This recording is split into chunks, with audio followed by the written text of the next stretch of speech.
नमस्कार दोस्तों, आप सभी के channel get pro yourself में स्वागत है। दोस्तों चलिए आज की कहानी को शुरू करते हैं। Let's begin start the video.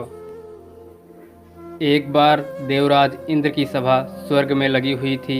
इसमें दुर्वासा ऋषि भी भाग ले रहे थे।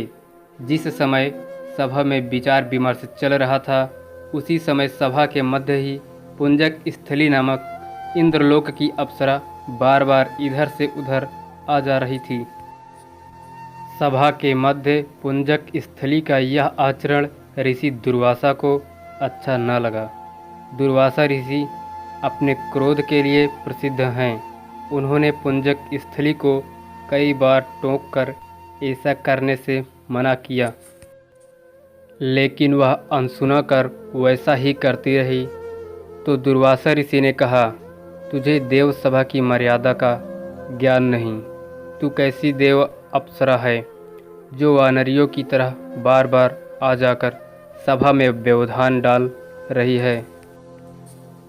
जा, अपनी इस आदत के कारण तू वानरी हो जा। दुर्वासा ऋषि का शाप सुनकर पुंजक स्थली सन्न रह गई। अपने आचरण का यह परिणाम वह सोच भी नहीं सकती थी, पर अब क्या हो सकता था। भूल हो चुकी थी, उसके कारण वह श्रापग्रस्त भी हो गई थी। उसने हाथ जोड़कर अनुनय विनय कर कहा, ऋषिवर, अपनी मूढ़ता के कारण यह भूल मैं अनजाने में करती रही और आपकी वर्जना पर भी ध्यान न दिया। सभा में व्यवधान डालने का मेरा कोई उद्देश्य न था। कृपया बताइए, अब आपके इस श्राप से मेरा उद्धार कैसे होगा। अप्सरा की विनती सुनकर ऋषि दुर्वासा पसीजे। बोले, अपनी इस चंचलता के कारण अगले जन्म में तू वानर जाति के राजा बिरज की कन्या के रूप में जन्म लेगी। तू देव सभा की अप्सरा है, अतः तेरे गर्भ से एक महान बलशाली, यशस्वी तथा प्रभु भक्त बालक का जन्म होगा। पुंजिक अप्सरा को संतोष हुआ। पुनर्जन्म में वानर राज बिरज की कन्या के रूप में उसका जन्म हुआ। उसका नाम अंजना रखा गया। विवाह योग्य होने पर इसका विवाह वानर राज केसरी से हुआ। अंजना केसरी के साथ सुखपूर्वक प्रभास तीर्थ में रहने लगी। इस क्षेत्र में बहुत शांति थी तथा बहुत से ऋषि आश्रम बनाकर यज्ञ आदि करते रहते थे। एक बार ऐसा हुआ कि वन में विचरने वाला शंखबल नामक जंगली हाथी प्रमद्द हो उठा तथा वन में उत्पात मचाने लगा। उसने कई आश्रम को रौंद डाला, यज्ञ वेदियां नष्ट कर दी। उसके भय से भागते हुए अनेक तपस्वी बालक आहत हो गए। कई आश्रम उजड़ गए। कई ऋषि भय के कारण आश्रम छोड़ चले गए। केसरी को जब शंखबल नामक हाथी के इस उत्पात का पता लगा तो वह आश्रम तथा आश्रमवासियों की रक्षा के लिए तत्काल वहां आए और शंखबल को बड़ी कुशलता से घेर कर उसके दोनों दांतों को पकड़कर उखाड़ दिया। पीड़ा से चिंघाड़ता हुआ वह हाथी वहीं धराशायी हो गया और मर गया।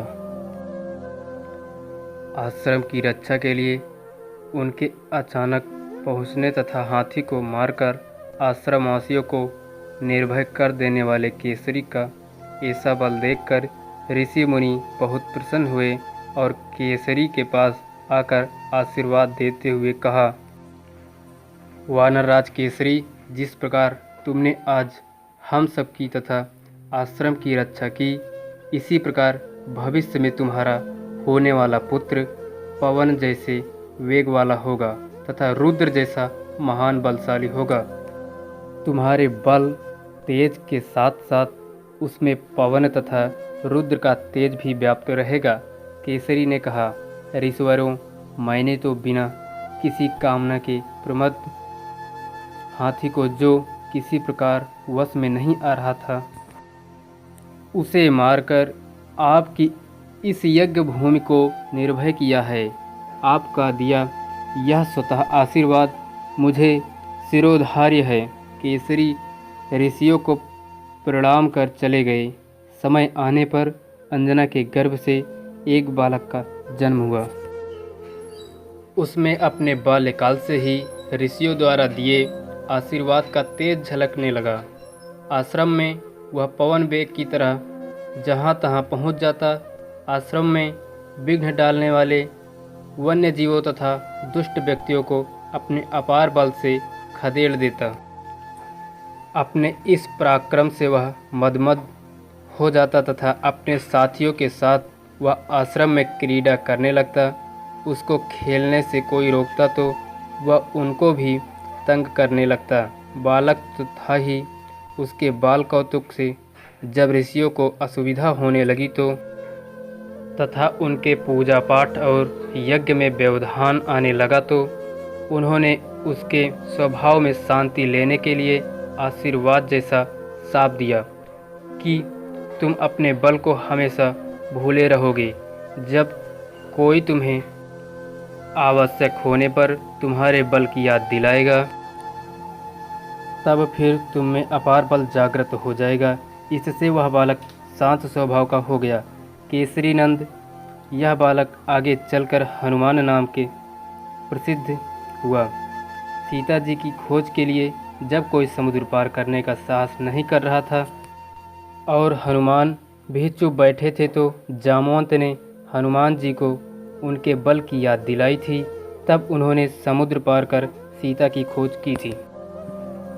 दोस्तों, यदि वीडियो अच्छी लगी हो तो वीडियो को लाइक कर देना और चैनल को सब्सक्राइब कर देना तथा एक प्यारा सा कमेंट जरूर कर देना। नमस्कार दोस्तों, आप सभी के channel get pro yourself पर बस इतना ही। अगली कहानी में फिर मिलेंगे। जय हिंद, जय भारत, वंदे मातरम।